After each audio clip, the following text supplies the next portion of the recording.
What's up, guys? My name is Mitch, and this is the first video of our Apex Cycling Video Journal. Episode 1 is going to be on Fat Bike World Champs in Crested, Butte, Colorado. So just a little bit of information on fat tire biking. Setup is everything. Thankfully, we're spec'd with the fastest equipment and kit from manufacturers like Otso, Head, and Trek. Getting your bike dialed for these wide tire races is paramount and can often be the difference between winning and losing the race. Our teammate and manager Chris is one of the best fat bike racers in the country. He knows how to accommodate various conditions on wide tires and is truly a force to be reckoned with. To be completely fair, most of the entire roster is dangerous on fat bikes. The riders who made the trip to Colorado, Jacob Olsen, Tanner Olek, Thomas Olek, they're all capable of a podium on a good day. Fat Bike Worlds is really on another level though. It's a dream course with plenty of climbing, descending, and flat stretches, all on perfectly groomed cross-country ski trails. I made the trip out to Colorado with some of the guys to get footage and to try and make a video. Getting there, Thomas and his wife Courtney drove out a Ford Transit van loaded down with all the racers' bikes and gear. It was an added bonus for the riders, a great way for them to get their bikes to the race, and also a good promotion for Thomas and his new startup business, Van Overland. Check them out on Facebook and give them a like if you can. Got some pretty cool stuff. The rest of us flew out on various days leading up to the race.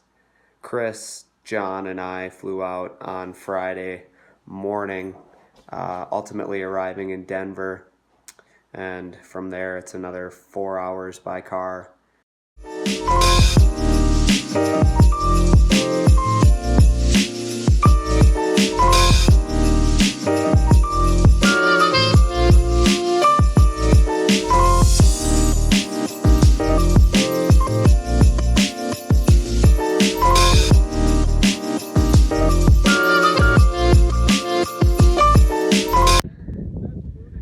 Is it open?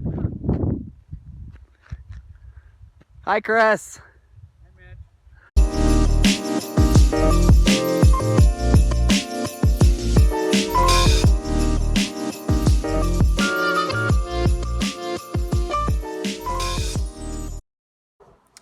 Chris, John, and I arrived at the course and the expo at about 2 p.m. That was just enough time for us to get the bikes prepped and head out for some course recon. As expected, the course was amazing. Hard packed in the center and pretty deep powder on the sides. We're talking like waist deep powder. And what a beautiful backdrop. The fastest riders would be doing about 20-minute laps tomorrow come race time, or so we figured. After the recon, we headed back to the Airbnb and had an amazing spaghetti dinner, courtesy of Brad, Carrie, Shelby, Courtney, and Megan. I can't thank them enough for all of the support they gave us through the weekend. It made for an awesome, unforgettable experience.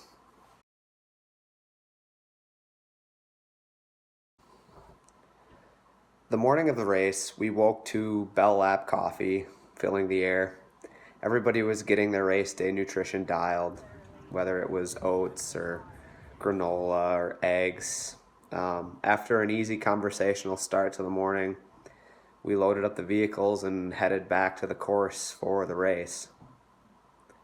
Rollout was at 11 a.m., which gave me plenty of time to get some pre-race footage and help the guys make any last-minute changes and preparations to their equipment for the big moment. Before long, it was time to start the race. So I staged some cameras and some equipment and got ready for the big start. Okay.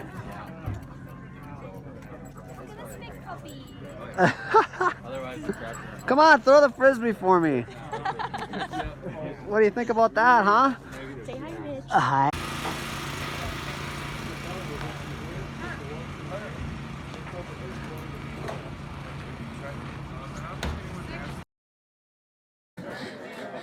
Smile, Chris. Fat Bike Worlds, let's do it. Thomas? Yeah. Fat Bike Worlds, Tanner? Let's do it, baby! Yeah! Daddy, can I make some snow castles? 8, 7, 6, 5, 4, 3, 2, 1. Yeah! Yeah!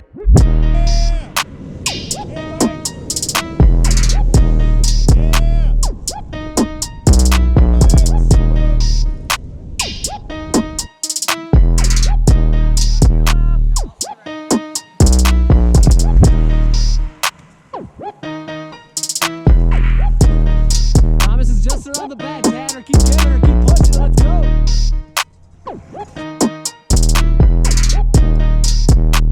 It's about 30 seconds, Thomas. 30 seconds. Give her, buddy. Let's do it. They're hoofing it. You got them. They're on the rivet.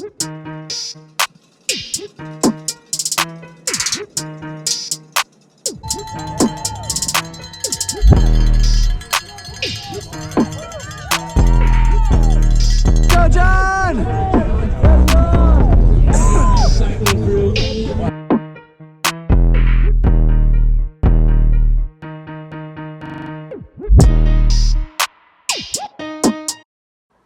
So it shook out that Chris had a spill on lap 3 that ultimately cost him the race. He was out front in a group of 4, but had to chase after the crash. He caught 2 out of the 3 riders, but was ultimately held off by Josiah, who repeated last year's result. Thomas rode a few minutes back of the front 4 with 2 additional riders. They eventually dropped one of the 2, and then Thomas out-sprinted the second at the line for 5th and the last spot on the podium. Tanner and Jacob had similar races in that they rode mostly solo. Tanner finished in the top 10 and Jacob was 12th. Both strong performances considering the course. Between the end of the race and the awards ceremony, we went to the secret stash for some amazing pizza. Nikki's for some mini donuts, and we also saw a gigantic bull elk mount. Very cool. You want to see what's in there? I do want to see what's in there. Oh my, I think I know what it is. Oh, Deliciousness. donuts. Oh, We're here. ah. Oh, I see one. Dave, the race director, put on an amazing event, despite insisting that everybody get branded with the CBFW logo. The award ceremony was fun to watch, and it was cool seeing the camaraderie of the event. Championship category, we're going to go 5 deep, folks, with a time of 11, just joking, that was when we started, with a time of 1:48:42.5, Mr. Thomas Oleg. Yeah! Yes! Thomas also part of Van Van. Give me some knuckles, brother. Next number on the side of number 2 there, with a time of 1:44:10. He promised me he'd win this year, but he put up a super strong showing. And he's a hell of an athlete. He is the Fat Bike Rookie winner. Hell of a dude, Mr. Chris Stevens. Yeah. Way to go, Chris! Yes, sir, brother. It's in boots, dude. There you go. I'm so proud of him. Keep them fresh. Guys, these are your 2020 Fat Bike World Champions right here.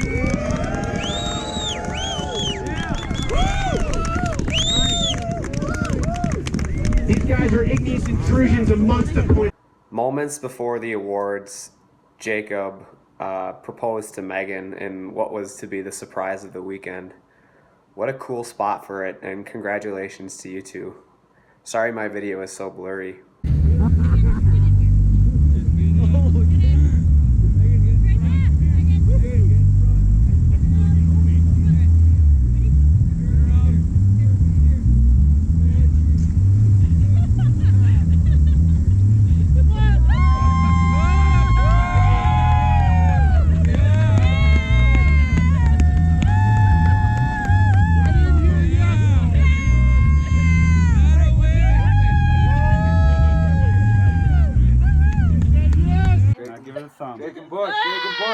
This is gonna be so. Shake.